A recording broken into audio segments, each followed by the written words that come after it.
Buenas tardes, muchas gracias a los que estáis aquí, también a las personas que nos vean por medios digitales.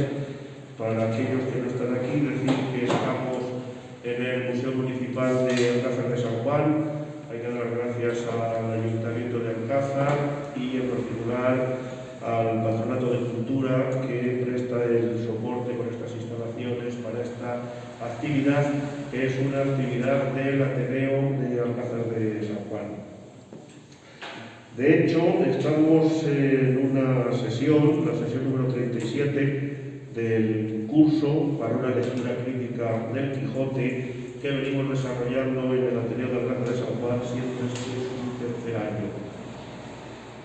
Bueno, esta va a ser una sesión especial, ya que vamos a contar con la representación de la grande y espantable batalla de los Molinos, a cargo de don José Ortega en el papel del ingenioso Hidalgo y de don Vicente Muñoz en el papel de su fiel escudero Sancho. Ambos son miembros del grupo de teatro de la Asociación Hidalgos Amigos de los Molinos de Campo de Guijuelo. Y para entrar ya en materia, señalaremos brevemente unas pocas características de este episodio de los Molinos. El episodio de los Molinos, la aventura de los Molinos, la batalla de los Molinos, es el episodio más corto en extensión del texto cervantino. Sin embargo, es uno de los más famosos. Junto a la calavera de Hamlet, más exactamente la calavera de Yorick, el bufón de la corte, la imagen del Hidalgo batallando con sus imaginarios gigantes se ha convertido en una de las más famosas de la historia de la literatura universal y, desde luego, ha sido la escena más veces ilustrada de toda la humanidad. En cuanto a su interpretación y su significado posible, estamos ante un episodio polisémico, muchos sentidos, muchas interpretaciones. En este curso del Ateneo hemos tratado en varias ocasiones de la teoría de la recepción, es decir, cómo los distintos lectores del Quijote interpretan, se acercan al texto de Cervantes.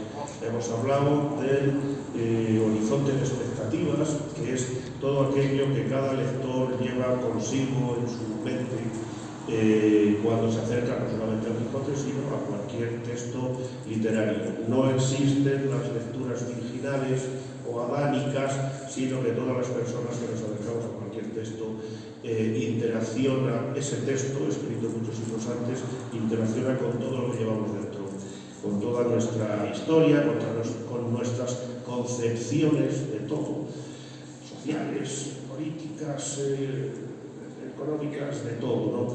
Entonces, un episodio como este pues, ha dado lugar a una variedad grande de interpretaciones.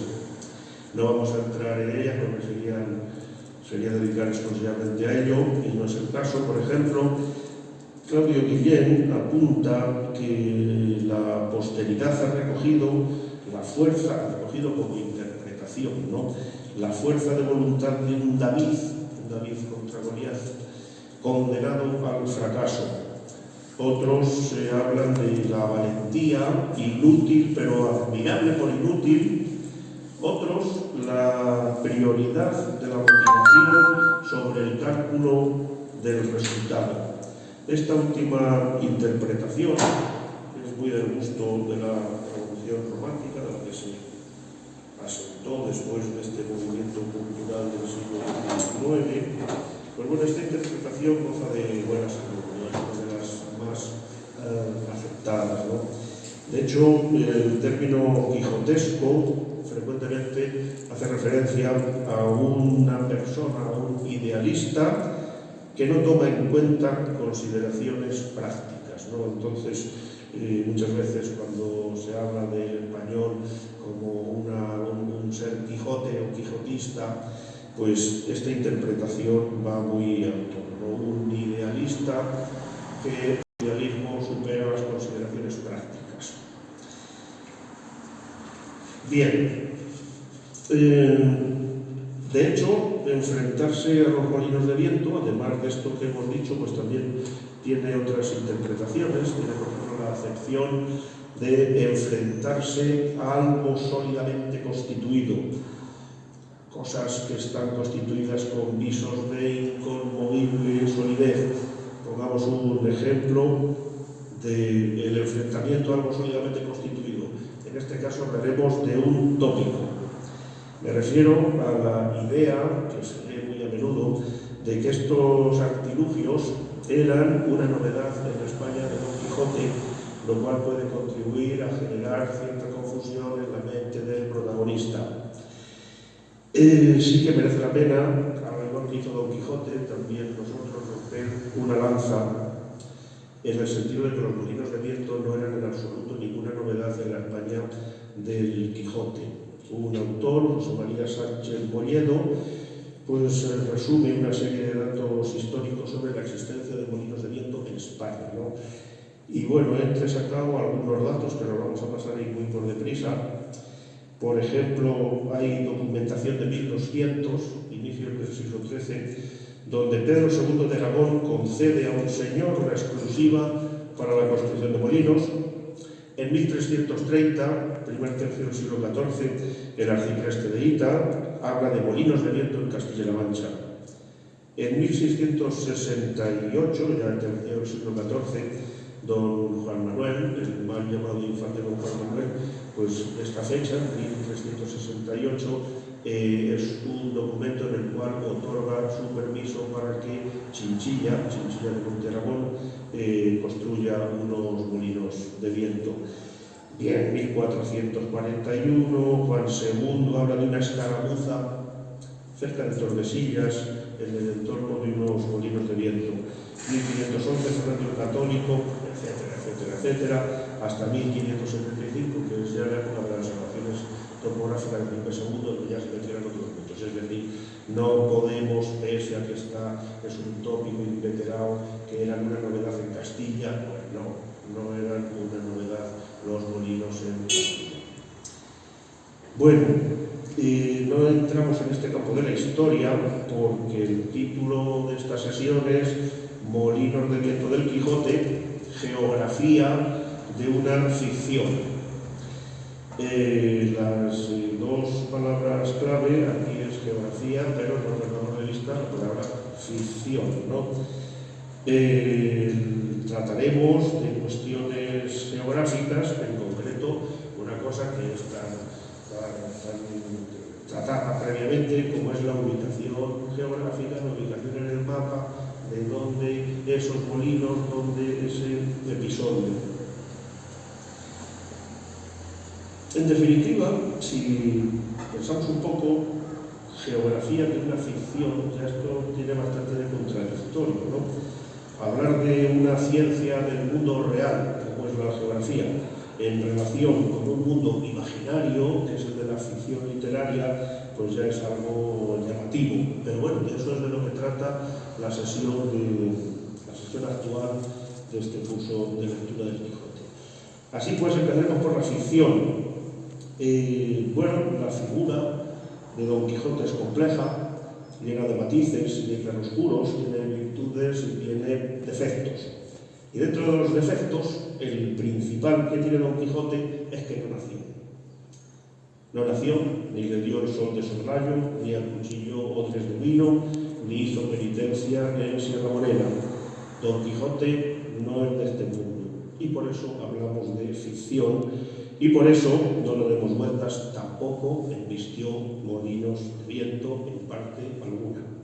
Hay que recalcarlo, esto a su vez es otro molino de viento contra el que hay que insistir más a menudo de lo que parecería normal. El libro es una obra de ficción, Quijote es una obra de ficción en la que Cervantes desarrolla su creación, su imaginación y su fantasía.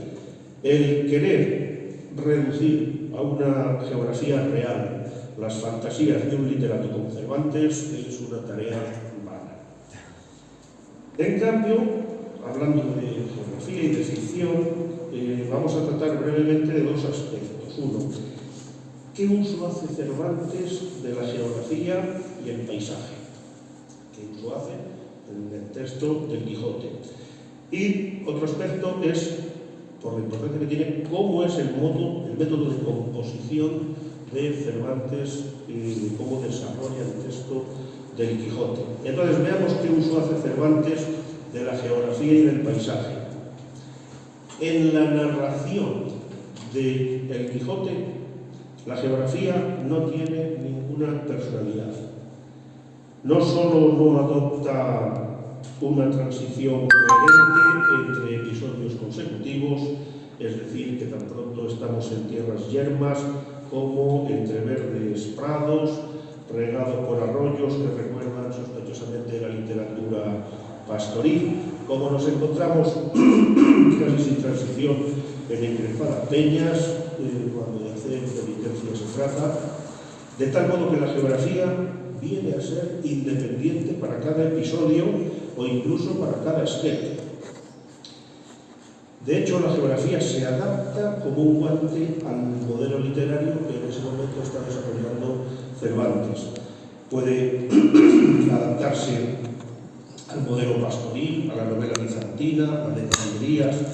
Es decir, ya sabéis que el Cervantes en el Quijote toca todos los palillos en cuanto a géneros literarios. Es un resumen donde aparecen pues, todo lo que hemos dicho, la novela bizantina, incluso en ocasiones la picaresca. Perdón. Bien, la geografía y el paisaje en el texto cervantino no es sino un elemento más al servicio de la conveniencia de la narración. Estamos muy lejos del realismo de la novela del siglo XIX. Algunos autores, como Ignacio Arellano, dicen que en el Quijote el espacio se amolda a la conducta de quien lo habita. Es decir, el Cervantes, el núcleo del Quijote es el fondo humano de sus protagonistas, ¿no? Entonces, el espacio que ocupan los protagonistas está al servicio de la trama, no a la inversa. Es decir, Cervantes no va en sus viajes viendo un camino polvoriento y dice, hombre, qué bien monto aquí yo una batalla entre dos ejércitos de carneros. Don Quijote no ve una montaña y dice, hombre, aprovechando eso, ese es un buen sitio, a ver si me imagino yo a alguien haciendo allí penitencia, y etcétera, etcétera. No ve un prado y dice, qué prado más bueno, a ver si me invento yo un episodio de novela pastoril. El procedimiento es al revés. Es decir, Cervantes, dentro de los muchos palillos que toca, dentro de los distintos géneros literarios, cuando está tratando de desarrollar con un afán paródico con respecto a otras obras de caballería, la penitencia de Don Quijote, es la penitencia de Beltenebros, etc., pues lo que hace es dar notas ligeras, no entra mucho en detalles geográficas o paisajísticas que acompañan a ese texto, pero nunca es a la inversa. Es decir, que el espacio, como dice Arellano, se amolda a la conducta del personaje que en ese momento lo habita. En definitiva, los muy escasos referentes geográficos y paisajísticos de Cervantes nunca tienen influencia en el relato, cosa que sí tiene en la ya novela realista del siglo XIX. La geografía carga identidad, solo se esboza con unos pocos trazos y, como hemos dicho, es un apéndice de la trama principal, que es siempre una trama humana. Bien, sobre el método de composición del texto, sí también importante a la hora de cómo Cervantes ensambla unos capítulos con otros y cómo ensambla unos episodios con otros, ¿no? Lo cual, como veremos, distorsiona también cualquier posibilidad de establecer ubicaciones geográficas medianamente precisas y de ubicar también unas rutas. Ni rutas no se pueden hacer, ni rutas, o sea, no se pueden hacer coherentemente, no nos salen rutas coherentes ni ubicaciones coherentes. Es decir, ¿Qué nos referimos con lo del método de composición del texto? Cervantes no escribe su novela de un tirón. No escribe de corrido el texto que ahora leemos. Y el orden en el que lo leemos no es el orden en el que fue inicialmente imaginado y escrito, sino que fue distinto. Es decir, nosotros cogemos el Quijote, empezamos a leer y lo que espontáneamente nos sale es imaginar que ha sido escrito en ese orden. Hay muchos datos con los cuales, muchos vestigios de cómo Cervantes, sobre todo en la primera parte, reordena muy frecuentemente episodios que lleva escritos, los cambia de situación, algunos los hace, los distorsiona. Por ejemplo, ¿quién en la España de Cervantes o en la España actual calificaría a los toros bravos, los toros de Lidia, quién los calificaría como animales inmundos y soeces? El toro es un animal en España casi totémico, es un animal que representa muchas cosas y no creo que nadie califique a los toros bravos de animal inmundo y soez. Don Quijote sí. Don Quijote, si leemos literalmente cierto capítulo del libro, lo llama así, inmundos y soeces. De hecho, a quien nosotros intuitivamente podemos llamar animales inmundos y soeces es pues a los cerdos, ¿no? Don Quijote, ¿cuándo utiliza esta expresión? Lo utiliza en el capítulo 58 de la segunda parte. En ese capítulo 58, Don Quijote es atropellado por unos toros, pero finaliza ese episodio utilizando este calificativo. ¿Qué ocurre?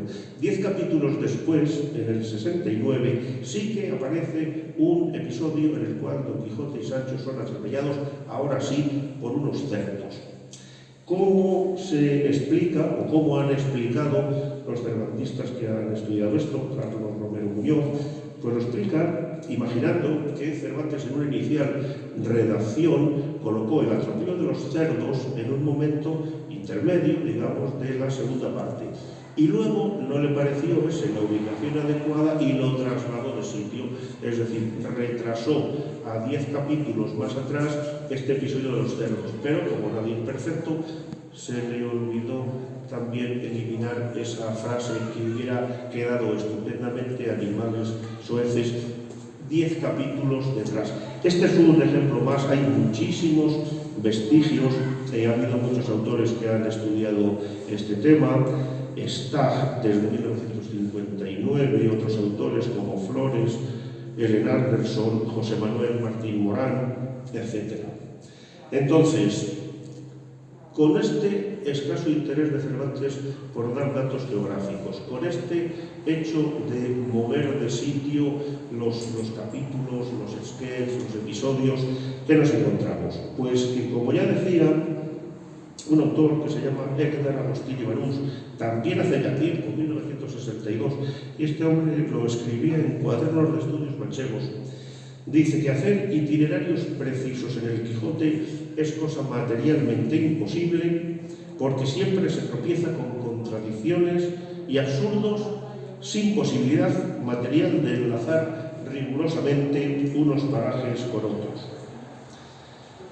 En definitiva, a mi juicio, quienes quieren buscar en el mundo real las huellas que han dejado unos personajes de ficción, creo que es una de esas pasiones inútiles que solo conducen a la melancolía. Por ello, de lo que nosotros vamos a tratar es de otra cosa, o mejor dicho, en términos de lo que estamos hablando de la geografía de esta ficción. Vamos a tratar de otra cosa o de otras dos cosas. Habría dos tipos de ubicación de las que debemos investigar. Por un lado, la ubicación que se podría deducir analizando literalmente ese texto cervantino, texto tan absolutamente parco en paisaje y toponimia, como venimos diciendo. Eso por un lado.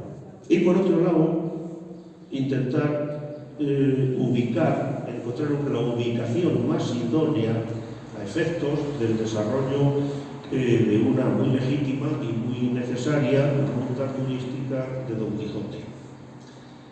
Si estamos hablando de esta segunda ubicación, la oferta es muy limitada. Existen varias agrupaciones de molinos que pueden servir para recrear esta escena tan icónica, ¿no? Es decir, en este contexto hemos de buscar escenarios que evoquen esta aventura. No hay duda de que nos encontramos en el núcleo manchego más propicio para hacer esta evocación, es decir, tenemos las más vistosas agrupaciones de molinos: Campo de Cristana, Alcázar de San Juan, Suegra, bueno, también tiene molinos. Entonces, en principio no hay ninguna duda de que una ruta de Don Quijote, llegado el momento de evocar el episodio de los molinos, tiene que venir necesariamente a este triángulo o ventana. Sobre la otra cuestión muy distinta, que es qué ubicación se deduciría de la literalidad del texto, eso es lo que vamos a tratar ahora. Pero para tratar que hablamos de la literalidad del texto, vamos a utilizar un sistema, es que vamos a tener a colación 4 inicios de 4 capítulos distintos del texto cervantino. No sin antes hacer una breve incursión en la gramática del idioma castellano, aunque solo sea para traer al recuerdo cómo los pronombres relativos son pronombres que se utilizan para aludir a un sujeto que fue mencionado previamente dentro de una oración, para evitar caer en una repetición. Son las partículas que, lo cual, cuyo y quién. Son pronombres relativos. Estos pronombres siempre se usan después de que la persona, animal o cosa, si os acordáis haya sido mencionada, es decir, siempre tienen un referente anterior en la oración. Otro elemento gramatical que quiero traer a colación son los demostrativos.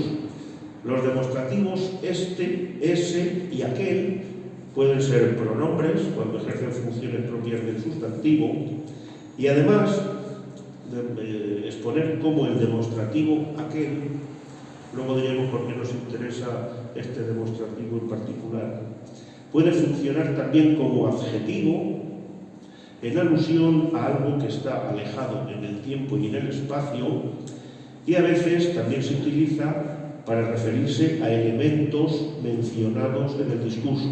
Esto realmente en contraposición de ese, lo más cercano, aquel en lo que ha sido mencionado más anteriormente, ¿no? Entonces, después de haber hablado de que estas partículas, pues vamos a ver 4 inicios de capítulo, muy brevemente y muy corto. Capítulo 73 de la segunda parte. Este capítulo arranca textualmente así: a la entrada del cual, según dice Fideamete, vio Don Quijote, puntos suspensivos. A la entrada del cual, estas son las palabras con las que se inicia el capítulo. Entonces, pues, ¿a la entrada de qué? A la entrada de un corral, de un mesón, a la entrada de un camino. Pues bien, se refiere a la entrada a su pueblo. ¿Cómo lo sabemos? Porque es la palabra con que acaba el capítulo anterior. Es decir, estamos hablando del capítulo 73, vamos a ver cómo acaba el capítulo 72. Con esto bajaron de la cuesta y se fueron a su pueblo. Fin de un capítulo, aparece el epígrafe del siguiente y es claro, ya cuando empieza a la entrada del cual, pues esta partícula, el cual, hace referencia a una cosa que previamente se ha dicho que es pueblo. Si nos vamos al capítulo 6 de la primera parte, el capítulo 6 de la primera parte empieza: el cual aún dormía, así, sin anestesia. El cual, ¿quién? ¿Quién es el que duerme? ¿Quién es el que duerme? Bueno, el cual esta frase depende también de la última frase del capítulo anterior, es decir, el final del capítulo 5 dice: lo que otro día hizo, que fue llamar a su amigo el barbero maese Nicolás, con el cual se vino a casa de Don Quijote. Ahora ya sí, ahora ya que hemos visto cómo termina el capítulo anterior, ahora ya sí que sabemos quién es ese el cual todavía dormía, es Don Quijote. Otro capítulo, también de la primera parte, número 4. La del alba sería cuando Don Quijote, la del alba, la luz del alba, la humedad del alba, la alegría del alba. ¿Cuál es la del alba sería?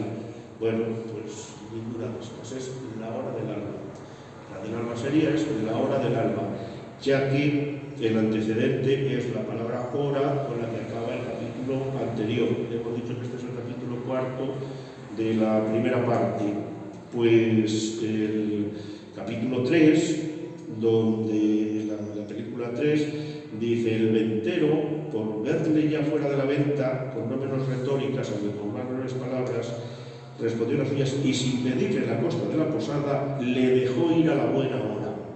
Entonces, pues claro, acaba un capítulo diciendo que a la buena hora, pues entonces Cervantes dice la del alba sería. Como veis, ahí enlaza estas partículas, que son partículas pronombres y adjetivos, entonces empalma con el capítulo anterior. Y vamos al que más nos interesa, vamos al capítulo 8 de la primera parte, que se titula, esto de los epígrafes de los capítulos, también dedicamos una sesión a tratar de los epígrafes porque son muy ilustrativos para coger el tono a cómo es el espíritu con el que Cervantes escribe el Quijote, en el sentido de si es un libro serio o si es un libro cargado de humor, si es un libro socarrón, si es un libro burlesco, satírico.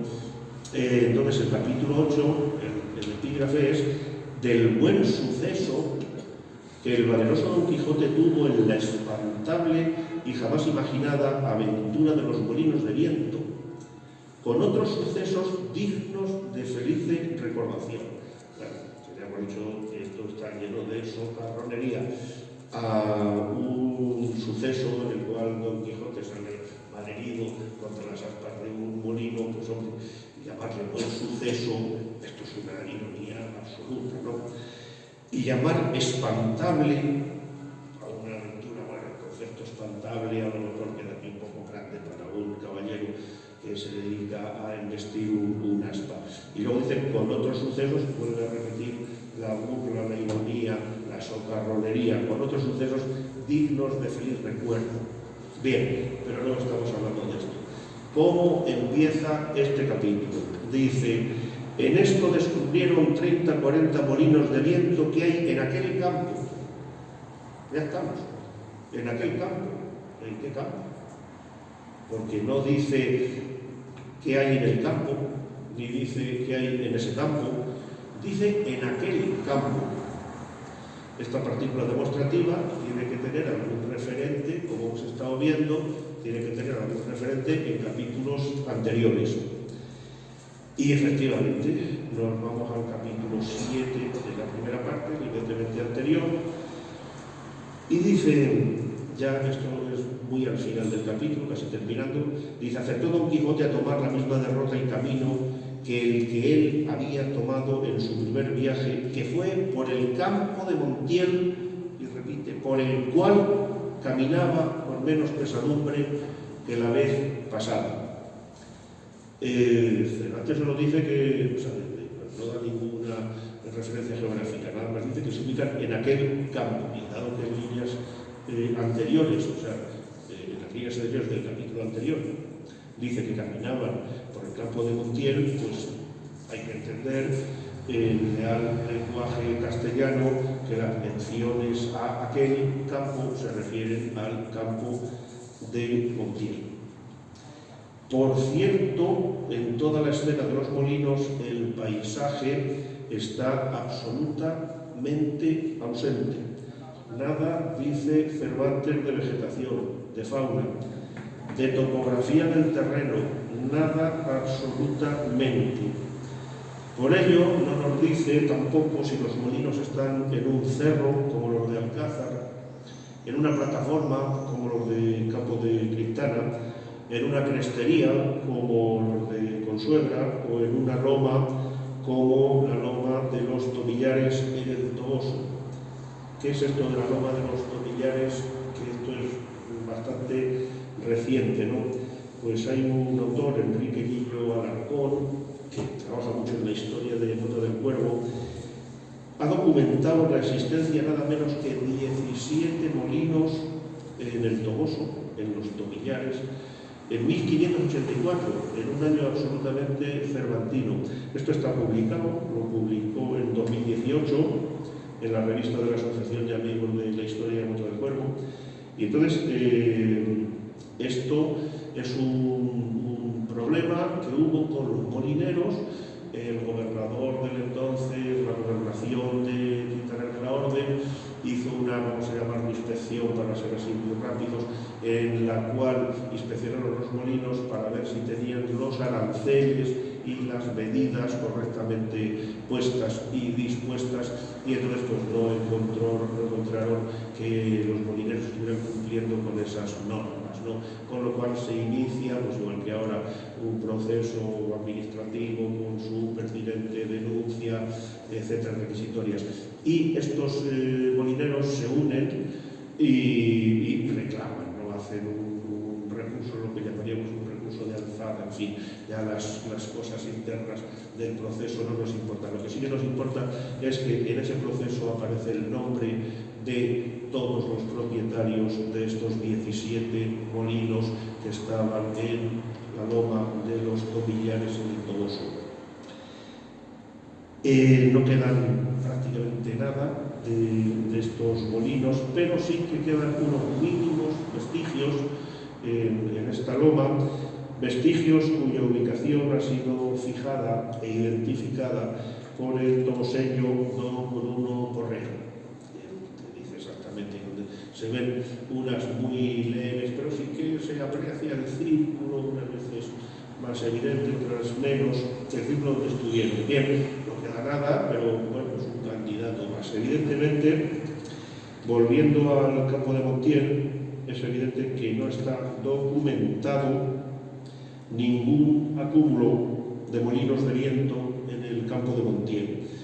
Dada la escasa relevancia que el paisaje y la geografía tiene para Cervantes, carece de sentido pretender llevar al campo de Montiel la referencia de este episodio. En cambio, y en el contexto de la muy legítima y necesaria ruta turística de Don Quijote, según nuestro criterio, para evocar esta escena hemos de situarnos en Campo de Criptana, Alcázar de San Juan, Mota del Cuervo, Consuegra o incluso en el Toboso, poniendo de nuestra parte la imaginación de ver que allí hubo 17 molinos agrupados, ¿no? A mí los que más me gustan son los de Campo de Criptana y Alcázar de San Juan como candidatos a ser los que evoquen este episodio tan, como hemos dicho antes, icónico del Quijote. Bueno, esto ha sido todo por mi parte. Estoy mirando de reojo a ver si tenemos ya preparados. Bueno, vamos a aprovechar para que si tenéis alguna pregunta, antes de que pasemos a la representación de, os digo ya, os comenté antes, ¿no? Don José Ortega en el papel de Ingenioso Hidalgo, don Vicente Muñoz en el papel de Fiel Escudero, que son del grupo de teatro de la Asociación Hidalgos, Amigos de los Molinos del Campo de Montiel. Si tenéis alguna pregunta... De Criptana. Dime. ¿Qué has dicho? Campo de Criptana. Así, hay el subconsciente. El subconsciente, ¿cómo funciona? Madre mía. Bueno, no hay duda. Después de lo que he dicho, no hay ninguna duda. En fin.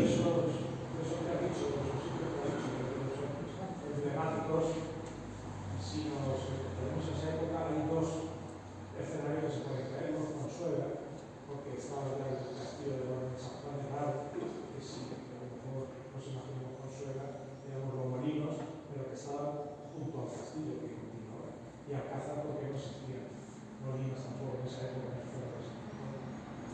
Ya, sí, por hablar. Recordemos que habíamos hablado de dos modos de abordar este asunto.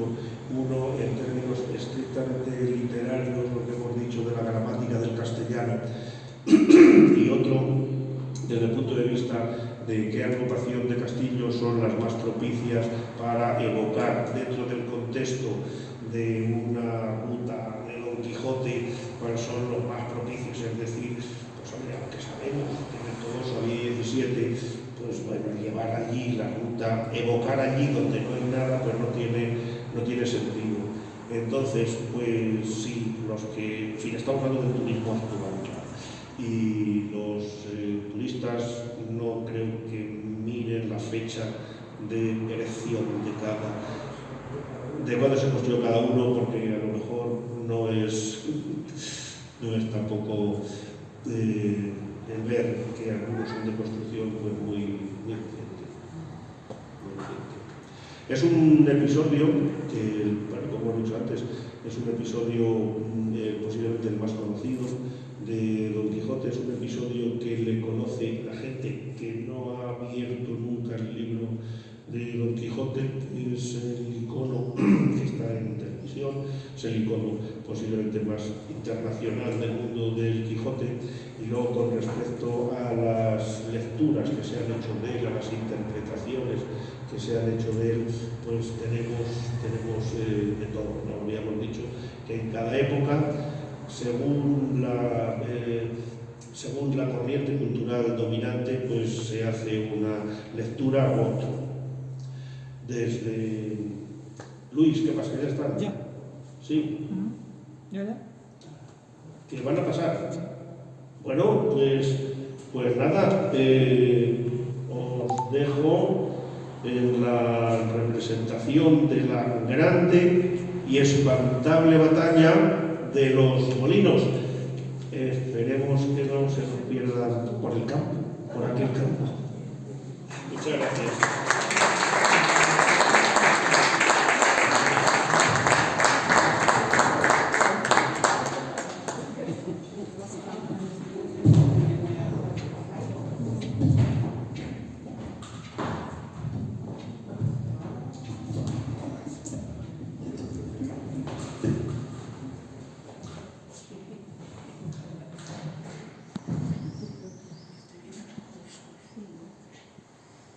Vive vuestra merced, señor caballero andante, que no se le olvide lo que de la ínsula me tiene prometido, que yo la sabré gobernar, por grande que sea. Has de saber, amigo Sancho, que fue costumbre muy usada de los caballeros andantes antiguos hacer gobernadores a sus escuderos de las ínsulas y reinos que ganaban. Y yo tengo determinado que por mí no ha de faltar tan agradecida usanza. Antes quiero aventajarme de ello, porque ellos algunas veces, y quizá las más, dejaban a que sus escuderos fuesen viejos y luego ya, hartos de pasar malos días y peores noches, les daban algún título de conde, o como mucho de marqués, de algún valle o provincia de poco más o menos. Pero si tú vives y yo vivo, bien podría ser que antes de 6 días ganase yo tal reino, te llevase otros a él adherentes, que te sirvieran como barco para coronarte de alguno de ellos. Y no lo tengas a mucho, que cosas y casos acontecen a los tales caballeros por modos tan nunca vistos ni pensados, que con facilidad te podría dar aún más de lo que te prometo.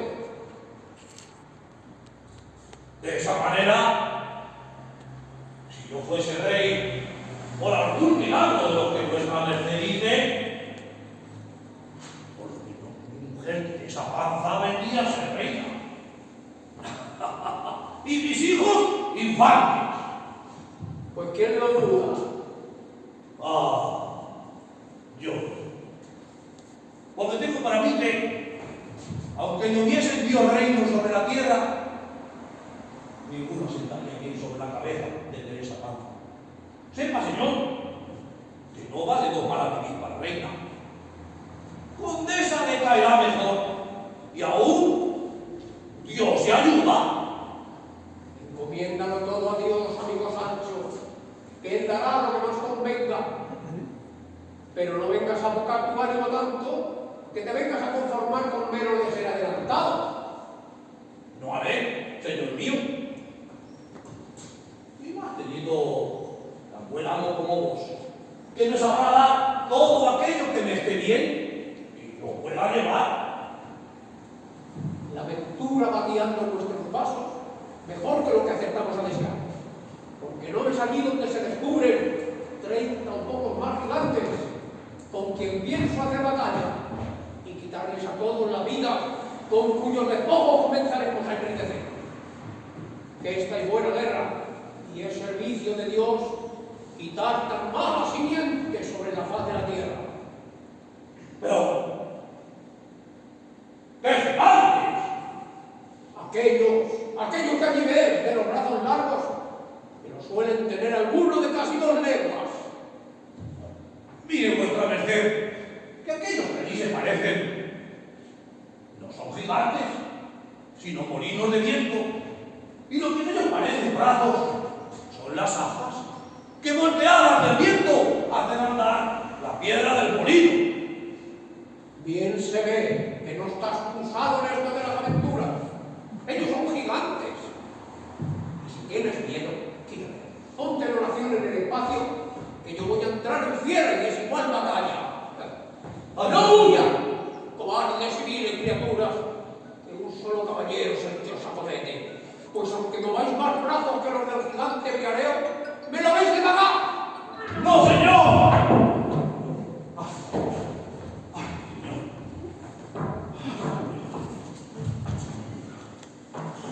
¡Válgame Dios! ¡Válgame Dios! ¿No le dije yo a vuestra merced que mirase bien lo que hacían? Que no eran sino molinos de viento, y no los podía ignorar, sino que llevase otros pales en la cabeza. Cállate, amigo Sancho, que las cosas de la guerra, más que otras, están expuestas a continua mudanza. Cuanto más lo pienso y así lo veo, que aquel sabio frescón que mermó el aposento y los libros ha convertido a estos gigantes en molinos para quitarle la gloria de su vencimiento. Tal es la enemistad que me tiene. Mas al cabo al cabo, poco han de poder sus malas artes contra la bondad de mi padre. A la mano de Dios, yo lo creo todo así, como vuestra merced lo dice, pero enderecese un poco vuestra merced, que parece que va de medio lado, y debe de ser del movimiento de la caída. Así es, amigo Sancho. Y si no me quejo, es porque no he dado de los caballeros andantes quejarse de vida alguna, aunque se les salgan las tripas por ellas. Si eso es así, no tengo yo que replicar. Pero sabe Dios, si yo me holgara, que vuestra merced se quejara cuando alguna cosa le doliera. Debíse decir que me he de quejar del más pequeño dolor que tenga, si ya no se entiende tan bien con los escuderos de los caballeros andantes, eso de no quejarse. Puedes quejarte todo y cuanto quieras, amigo Sancho, con garras o sin ellas. Hasta ahí no he leído yo nada en contra en los libros de caballería. Por cierto, señor, que ya va a ser hora de cenar. Por ahora no es menester. Come algo de lo que llevas en las alforjas y vámonos camino del puerto Lápice, que allí es un lugar muy pasajero, por haber muchas y diversas aventuras. Verá, mi señor, el yugo a Lucio y a Rocinante, y nos vamos camino de